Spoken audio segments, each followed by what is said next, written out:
Siddhivinayak hospital Vartak Nagar Thane आयोजित महा operation camp गर्भपिशवी, appendix, हायड्रोसेल, पित्ताशय, मूळव्याध आणि हर्निया हे सगळे ऑपरेशन फक्त आणि फक्त 30,000 रुपयात, तेही औषधोपचारांसहित. शिबिर कालावधी दिनांक 31 जानेवारी 2024 पर्यंत. त्याचप्रमाणे शासकीय योजनेअंतर्गत कॅन्सर ऑपरेशन, स्वादुपिंड तसंच स्टोनचे ऑपरेशन पूर्णपणे मोफत. मेडिक्लेम कॅशलेस फॅसिलिटी सुद्धा अवेलेबल.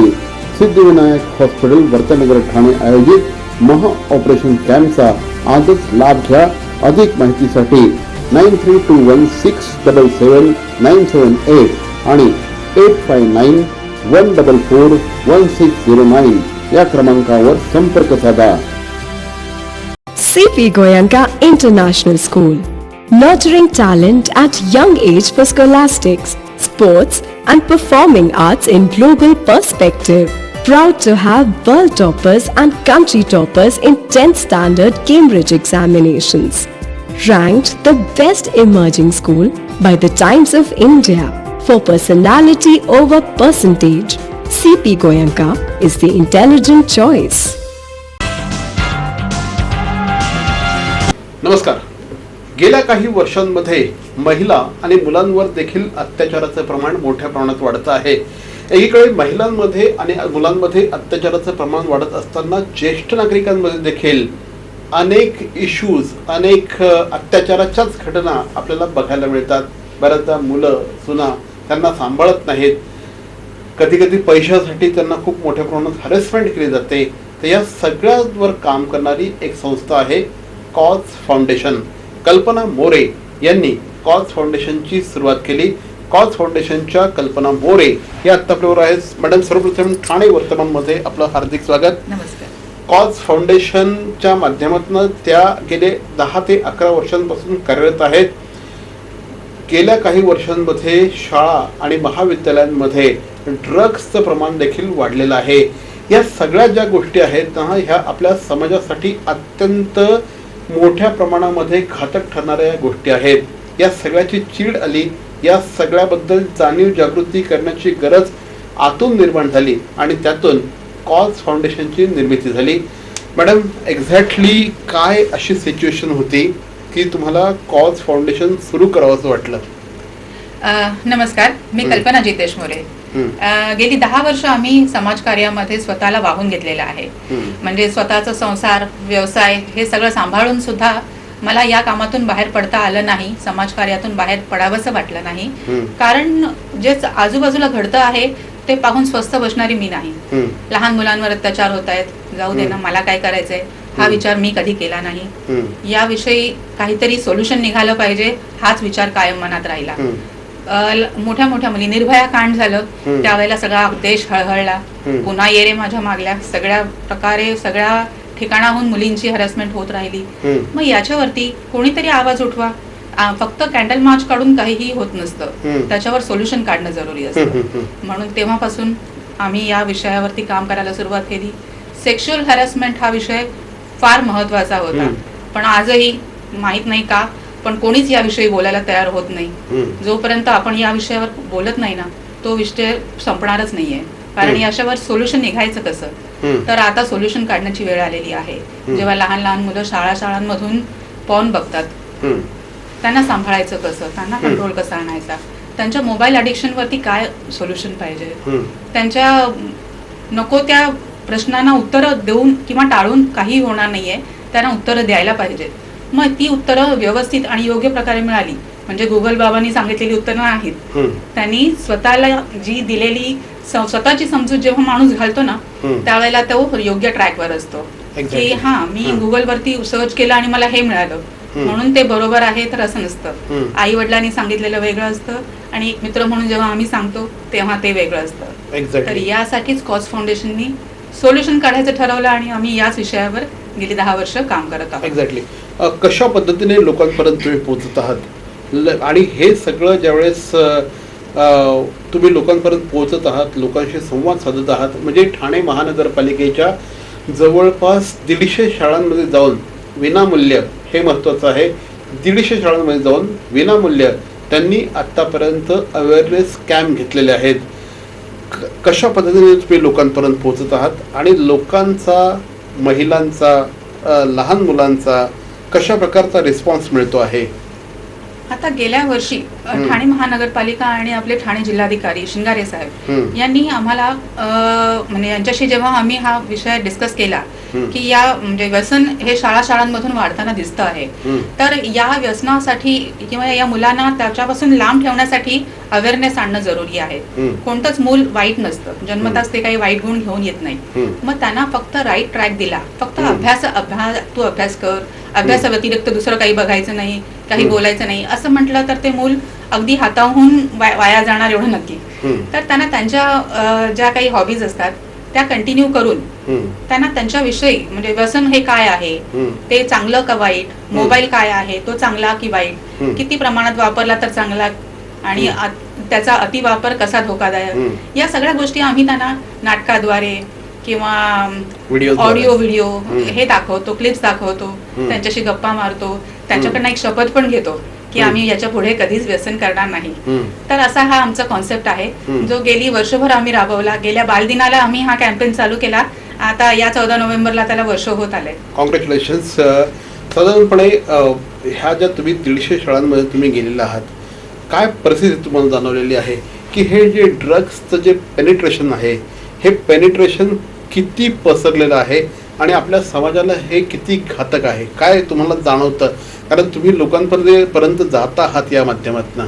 आम्ही जेव्हा शाळांमधून गेलो त्यावेळेला सुरुवात मला एवढं पटकन त्या विषयावर जाता येत नव्हतं, पण ज्यावेळेला हळूहळू त्या विषयाला हात घातला त्यावेळेला तो सगळ्यांच्या जिव्हाळ्याचा विषय ठरला. म्हणजे फक्त विद्यार्थीच नाही, विद्यार्थिनीच नाही, तर त्यांचे शिक्षक, अगदी त्यांचे प्रिन्सिपल, या लोकांनाही या गोष्टीची फार गरज वाटली आणि त्यांनी आम्हाला अक्षरशः डोक्यावर घेतलं की आम्ही करतोय हा विषय ते कधीच बोलू शकत नाही, ते फक्त दटावू शकतात, पण त्याचा वाईट गुण किंवा त्याचे वाईट परिणाम हे काय आहेत हे आम्ही जेव्हा त्यांना सांगितलं तेव्हा त्या मुलांमध्ये खरंच खूप पॉझिटिव्ह असा परिणाम दिसला आणि त्या मुलांनी खरंच जी शपथ घेतली त्या शपथेला ते जागले असं शिक्षकांचं म्हणणं आहे. गुड.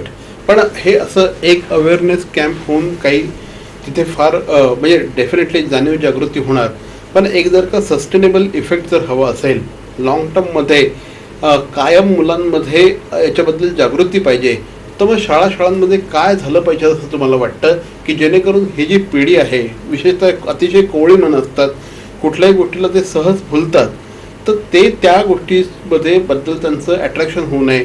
उदाहरणार्थ मुलं हल्ली AI असं आहे की मुलांना बरोबर ते अशा गोष्टींपर्यंत पोहोचवतं की जिथपर्यंत त्यांनी जायला नाही पाहिजे. ड्रग्सला अगदी माझ्यामध्ये तंबाखू, सिगरेटपासून, गुटख्यापासून सुरुवात होते आणि नंतर ते ड्रग्सच्या आहारी जातात. तुमच्या अवेअरनेसमुळे तिथे गोष्टी घडत आहेत, मुलांमध्ये जागृती होते, पण याचं सस्टेनेबल परिणाम दिसावे यासाठी शाळांमध्ये काय व्हायला पाहिजे असं तुम्हाला वाटतं?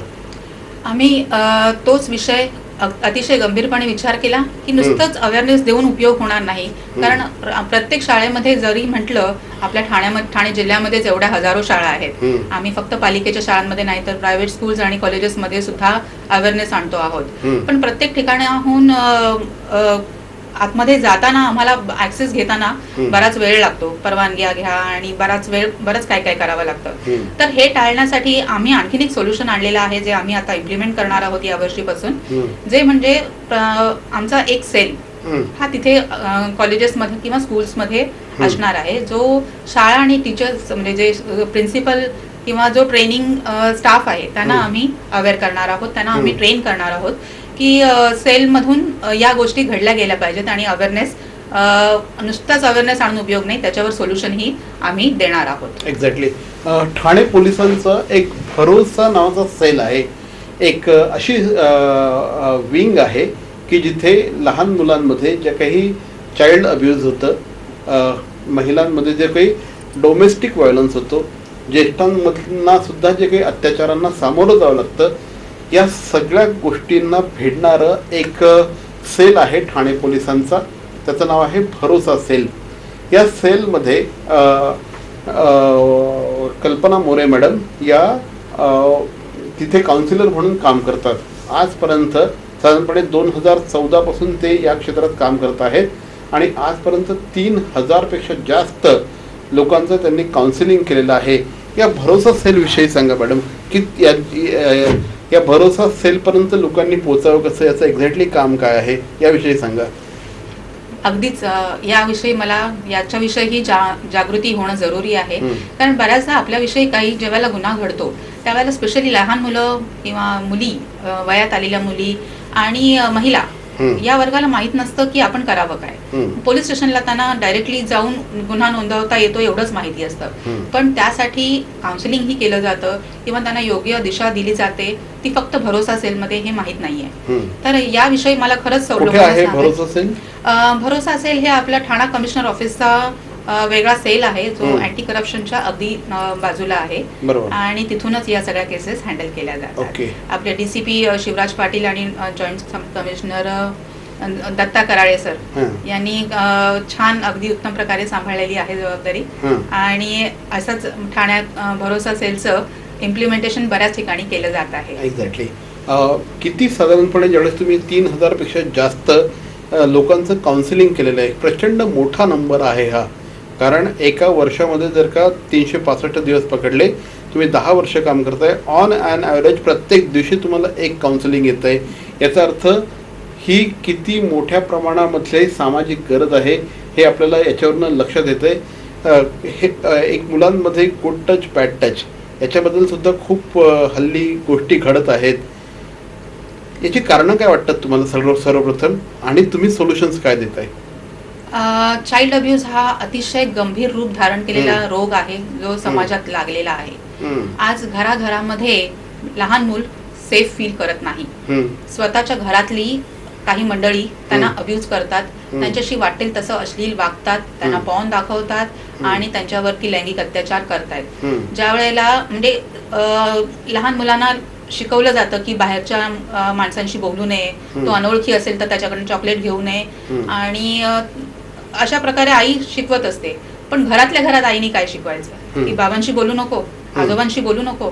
ज्यावेळेला या गोष्टी आम्हाला लक्षात आल्या की सखा बाप, आणि आय एम सॉरी मी हा शब्द वापरते, पण ह्या शब्दाला म्हणजे ज्या नात्यांनी काळीमा फासलेला आहे अशा लोकांनी मला हा शब्द वापरायला भाग पाडलेला आहे की सख्खे वडील ज्या वेळेला लहान 5 वर्षाच्या मुलीला अब्यूज करतात, याच्यापेक्षा भयंकर आणि भयानक गोष्ट असू शकत नाही. आजही अंगावर शहारे येतात ज्या वेळेला ही लहान लहान मुलं त्यांच्यावर झालेल्या प्रसंगांना आम्हाला डिटेलमध्ये सांगतात. तर चाइल्ड अब्यूज हा खरंच भयंकर रोग आहे जो वडिलांना वडील, आजोबांना आजोबा म्हणून देत नाही आणि स्वतःच्या लहान लहान बाळांना एक सेक्स टॉय म्हणून यूज करणारी ही जी मंडळी आहेत ना, यांनी आता खबरदार राहावं. कॉज फाउंडेशन सोल्युशन घेऊन आलेलं आहे. यांच्या नावाला समोर आणायला आम्ही कमी करणार नाही. करेक्ट. अशा अनेक केसेस म्हणजे सगळेच असे असतात अशातला भाग नाही, पण ज्या घरांमध्ये अशा प्रकारच्या घटना घडत असतात त्या थांबवणं देखील तितकंच गरजेचं असतं. आणि हेच नेमकं काम जे आहे हे कॉज फाउंडेशन करत आहे. कॉज फाउंडेशनच्या माध्यमातून हे ॲक्च्युली हे ना सगळं कुटुंबच यांचं समाजसेवेमध्ये रंगलेलं आहे आणि समाजसेवा करत असताना ते स्वतःचा व्यवसायसुद्धा सांभाळत आहेत. म्हणजे समाजसेवेला त्यांनी व्यवसाय नाही बनवलेला आहे. त्यांचा व्यवसाय जो आहे तो कोकणी कट्टा म्हणून त्यांचं स्वतःचं एक छान मोठं हॉटेल आहे. कन्स्ट्रक्शनच्या व्यवसायात आहेत. अगदी त्यांचा 12वीला असलेला मुलगासुद्धा त्यांना या सगळ्या कामामध्ये मदत करतो आहे. कॉज फाउंडेशनच्या माध्यमातून त्यांनी जवळपास 5000पेक्षा जास्त झाडं त्यांनी मागच्या वर्षी वृक्षारोपण केलेलं आहे. आणि आणखी एक महत्त्वाची गोष्ट करतायत की त्याला मेन्स्ट्रुअल कप नावाची गोष्ट ते प्रमोट करत असतात. जनरली ज्यावेळेस मासिक पाळी येते त्यावेळेस जे पॅड वापरले जातात हे पॅड बायोडिग्रेडेबल नसतात आणि अगदी शेकडो वर्ष ते जमिनीवर तसेच राहतात. तर त्यामुळे त्याला पर्याय म्हणून एक मेन्स्ट्रुअल कप त्यांनी इंट्रोड्यूस केलेला आहे. मॅडम त्याविषयी देखील थोडंसं सांगा. नक्कीच. मासिक पाळी हा विषय ही तेवढाच न बोलता येण्यासारखा विषय महिलांनी बनवून ठेवल्यामुळे या गोष्टींचे परिणाम आणि दुष्परिणाम त्या स्वतःच कायम भोगत आलेल्या आहेत. तर आता थोडी जागरूकता आणण्यासाठी आम्ही 2022 महिला दिनानिमित्त ठाणे महानगरपालिकेसोबतच पर्यावरणपूरक मासिक पाळीचं कप अशी योजना चालू केली आणि त्याविषयी आम्ही अवेअरनेस सुरू केला. ज्या वेळेला महिलांना माहितीच नव्हतं की असाही कप आहे जो सॅनिटरी पॅडच्या ऐवजी तुम्हाला वापरता येणार आहे आणि एकच कप तुम्हाला 10 वर्ष पुरणार आहे. म्हणजे जिकडे आपण महिन्याला 500 ते 1000 रुपये सहज पॅडसाठी खर्च करतो, तिकडे तुम्हाला काही पैसे म्हणजे अगदी 2 पैसे पर महिना एवढा खर्च या कपचा आहे. आणि हा कप तुम्हाला अगदी सोपे प्रकारे वापरता येण्यासारखा आहे आणि त्याचे काहीही दुष्परिणाम नाही आहेत. आणि याच्याबद्दलही अधिक जर तुम्हाला जाणून घ्यायचं असेल तर नक्कीच कॉज फाउंडेशनला संपर्क करा आणि कोणत्याही ऑनलाईन वापरता येण्यासारख्या गोष्टी ह्या कायम चेक करून घेतल्या पाहिजेत, एवढंही लक्षात असू द्या. तर या होत्या कल्पना मोरे. कल्पना मोरेंकडे सांगण्यासारखं खूप काही आहे. गेल्या जवळपास 10 वर्षांपासून त्या या सामाजिक कार्यामध्ये त्यांनी स्वतःला वाहून घेतलेलं आहे. केवळ त्यांनीच नाही तर त्यांचा मुलगा रुद्र मोरे, त्यांचे पती जितेश मोरे आणि स्वतः कल्पना मोरे हे कुटुंब अख्खं या सगळ्या कॉज फाउंडेशनच्या कामामध्ये कार्यरत आहेत. आणि आजवर अनेक विषय त्यांनी मार्गी लावलेले आहेत. पोलिसांच्या सहकार्याने ते विषय त्यांनी मार्गी लावलेले आहेत. कॉज फाउंडेशनचा जो कॉन्टॅक्ट नंबर आहे हा आम्ही स्क्रीनवर शेअर केलेला आहे. तुम्हाला सुद्धा जर कॉज फाउंडेशनशी जुळायचं असेल, त्यांना कुठल्याही प्रकारे मदत करायची असेल, व्हॉलेंटियर म्हणून काम करायचं असेल, तुम्हाला कुठल्या प्रकारची समस्या असेल तर या नंबरवर डेफिनेटली संपर्क साधा. कल्पनाताई, आमच्याशी बोललात त्याबद्दल धन्यवाद. खूप खूप धन्यवाद. थँक्यू. सर्व नागरिकांना आवाहन करण्यात येत आहे की सध्या डासांमार्फत पसरणाऱ्या डेंग्यू या आजाराचा प्रसार रोखण्यासाठी प्रत्येकाने पुढील प्रमाणे कार्यवाही करावी. डेंग्यू आजार एडिस इजिप्ती हा डास चावल्याने होतो. या डासांची पैदास साचलेल्या किंवा साचवलेल्या स्वच्छ पाण्यामध्ये होते. 8 दिवसांपेक्षा जास्त दिवस पाणी उघडे व साचून राहिल्यास त्यात डास अंडी घालतात. अंड्यांच्या अळ्या तयार होऊन पुढे डास तयार होतात. यासाठी आपल्या घरातील पाणी साठे उदाहरणार्थ बॅरल्स, पिंपे, टाक्या, हौद, रांजणे इत्यादी दर आठवड्याला रिकामे करून घासून पुसून कोरडे करून पुन्हा भरावे. 1 दिवस कोरडा दिवस म्हणून पाळावा. पाणी साठ्यांना घट्ट झाकणे बसवावीत किंवा जुनी साडी, चादर, धोतर यांनी बांधून झाकून ठेवावीत, म्हणजे डास त्यात जाऊन अंडी घालणार नाहीत. घराच्या गच्चीवर, आजूबाजूला, अंगणात कोठेही पाणी साचू देऊ नये. भंगार सामान उघड्यावर टाकू नये. उदाहरणार्थ टायर्स, प्लास्टिक सामान, कुंड्या, टाकाऊ वस्तू इत्यादी. अशा सामानात पावसाचे पाणी साठून त्यात डेंग्यूच्या डासांची पैदास होते. घरातील कूलर्स, फ्रीजच्या पाठीमागील ट्रे हे देखील वेळोवेळी कोरडे करावेत. लक्षात ठेवा, नुसत्या फवारणीने डास घनता कमी होत नाही, तर त्यासाठी डास पैदास ठिकाणे नष्ट करणे ही आपल्या सर्वांची जबाबदारी आहे. कोणताही ताप अंगावर न काढता जवळच्या शासकीय रुग्णालयात मोफत औषधोपचार घ्या. अशा प्रकारे नागरिकांनी सहकार्य केल्यास डेंग्यूचा प्रसार रोखणे सहज शक्य आहे.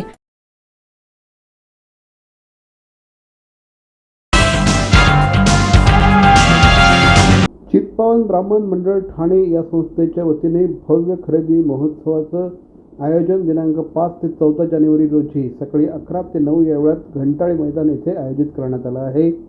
कार्यक्रमाचं उद्घाटन माजी खासदार डॉक्टर संजीव नाईक यांच्या हस्ते संपन्न झालं. कार्यक्रमाला विशेष अतिथी म्हणून महाराष्ट्र प्रदेश सचिव ॲडव्होकेट संदीप लेले, उद्योजक श्री धनंजय सिंग, उद्योजक श्री राहुल सामंत आदी मान्यवर उपस्थित होते. चित्पावन ब्राह्मण मंडळ ठाणेतर्फे अध्यक्ष श्री मिलिंद मोरेश्वर जोशी, विश्वस्त श्री अजित गानू, उपाध्यक्ष श्री रामचंद्र फडके, कार्यवाह श्री सुनेत्रा फडके, खजिनदार श्री उमेश गाडगीळ, कार्यकारिणी सदस्य श्री शैलेश वेळणकर, अमोद खैसास, माजी कार्यवाह व आजीवन सभासद अमित गोडबोले, आजीव सभासद सरिता सोमन आदी मान्यवर यावेळेस उपस्थित होते। यावेळेस डॉक्टर संजीव नाईक यांनी संपूर्ण प्रदर्शनाला भेट देऊन आयोजकांच्या नियोजनाबद्दल त्यांचं कौतुक केलं। चित्पावन ब्राह्मण मंडळाच्या या खरेदी महोत्सवाला गेल्या अनेक वर्षांची परंपरा आहे। या ठिकाणी घरगुती उपयोगाच्या अनेक वस्तू मिळत असतात। त्याच पद्धतीने अनेक लघुउद्योजक या संपूर्ण कार्यक्रमामध्ये सहभागी होतात। त्यामुळे लघुउद्योजकांना अतिशय सुंदर अशा प्रकारचं व्यासपीठ या ठिकाणी उपलब्ध होतं असं यावेळेस माजी खासदार श्री संजीव नाईक यांनी सांगितलं। दिनांक 14 जानेवारीपर्यंत या ग्राहक पेठेचं आयोजन करण्यात आलं आहे। जास्तीत जास्त ठाणेकर नागरिकांनी या कार्यक्रमाला उपस्थित राहावं असं आवाहन या निमित्ताने माजी खासदार डॉक्टर संजीव नाईक यांनी केलं। आज चित्पावन ब्राह्मण मंडळ ठाणे यांच्या माध्यमातून सालाबदाप्रमाणे 9 वर्ष ह्या स्टॉल्सचं या ठिकाणी आयोजन करण्यात येतं आणि आज उद्घाटक म्हणून त्यांनी मला बोलावल्याबद्दल मी त्यांचा आभार व्यक्त करतो। माझ्यासोबत आज धनंजय सिंगजी या ठिकाणी त्यांनी मला सांगितलं की बाबा अशा लोकांची हे आहे की त्यांनी तुम्ही यायला पाहिजे आणि म्हणून मला त्यांनी सांगितलं की इथे येणारे सर्व ग्राहक आहेत हे अनेक वर्षापासून अनेक दिवसापासून ह्याचे चाहते आहेत आणि म्हणून मी धनंजय सिंगला सांगितलं की बाबा आपण जरूर या ठिकाणी जाऊया। आणि बऱ्याच वेळा आपण पाहतो की छोटे जे लोक असतात त्यांना व्यासपीठ नसतं। मला वाटतं अशा ग्राहक पेठेतून लोकांना चांगली ग्राहकही मिळतात आणि ग्राहकांना अशा गोष्टी मिळतात आणि म्हणून मला असं वाटतं की अशा पद्धतीचे स्टॉल्स अशा पद्धतीचे ग्राहकांसाठी उपलब्ध असलेले ठिकाणं ही ठाण्यामध्ये पूर्वीपासून आहेत आणि इतिहास आहे की या ठिकाणी अशा गोष्टींना लोकांचा उत्स्फूर्त प्रतिसाद मिळतो। गेले अनेक वर्ष या घंटाळी मैदानामध्ये चित्पावन ब्राह्मण मंडळातर्फे हा उपक्रम घेतला जातो। अनेक उपक्रम घेतले जातात परशुराम जयंतीसारखे आणि एक चांगल्या प्रकारच्या म्हणजे व्हरायटी गृहोद्योग आणि आता असे संजीवजी म्हणाले की गृहोद्योग आणि कुटीरोद्योग ह्याचा एक चांगला संमेलन इथे असतं आणि स्वतः बनवून आणलेली उत्पादनं बरीचशी या ठिकाणी दिसतात आणि त्यामुळे स्वतः उद्योग करणाऱ्या लहान उद्योजकांना अशा ठिकाणी वाव मिळतो। कारण मोठमोठी दुकानं प्रत्येक वेळेला विकत घेणं शक्य नसतं। आज कोट्यावधी रुपये गाळ्यांचे भाव आहेत। आज इकडे समोरचा गाळा घ्यायला गेलात घंटाळीच्या समोर तर माझ्या मते नाही म्हटलं तरी 100 फुटाचा गाळा किती 70-80 लाखाला असेल, 60-70 लाखाला। तर आता या ठिकाणी एक 8x8चे गाळे प्रत्येकाला 10 दिवस का होईना उपलब्ध झाले, त्यात त्यांचा व्यवसाय होतो, त्यातनं पुढे त्यांना कायमस्वरूपी गिऱ्हाईक पण मिळतात। छोट्या मोठ्या उद्योगधंद्यांना व्यासपीठ मिळवून देणं आणि त्यांना अर्थार्जनाला सहाय्य करणं। कित्येक आम्ही अशा 2-3 सभासुद्धा ह्यांच्या घेतो की त्यांच्या काय अडचणी आहेत की बँक ऑफिसर्सना मुद्दामून बोलून त्यांना काही फायनान्स मिळवून देता येईल का, कारण ह्या लोकांना फायनान्स मिळवणं पण जरा प्रॉब्लेम असतो, तोही इथे सॉल्व करण्याचा आम्ही प्रयत्न करतो। यांच्याबरोबर आम्ही जास्तीत जास्त भेटून त्यांच्या समस्या किंवा एकमेकांना आता ग्रुपसारखं करून की हे साडीवाले आहेत, हे ब्लाऊज पीसवाले आहेत, ह्या दोघांनी एकत्र येऊन विक्री करावी अशा दृष्टीने पण आम्ही कोलॅबरेशन सॉर्ट ऑफ थिंग त्यांना आम्ही गाईड करतो। पॉवर टीम एक प्रकार असतो, त्यापणे पण आम्ही त्यांना मदत करतो आणि आमच्याकडचे उद्योजक जे आहेत त्यांच्या अनुभवाचा फायदा मिळवून देतो। ह्याच्यातून जे मंडळात जे अर्थार्जन होतं त्यातून सामाजिक उपक्रम राबवले जातात। रक्तदान, नेत्रदान अशा स्वरूपाचे जे स्टॉल्स आहेत त्यांना आम्ही मोफत स्टॉल देतो। मंडळाचा उद्देश पैसा कमवणं हा नाही आहे, पण त्यांना व्यासपीठ मिळवून देणं हा उद्देश असतो।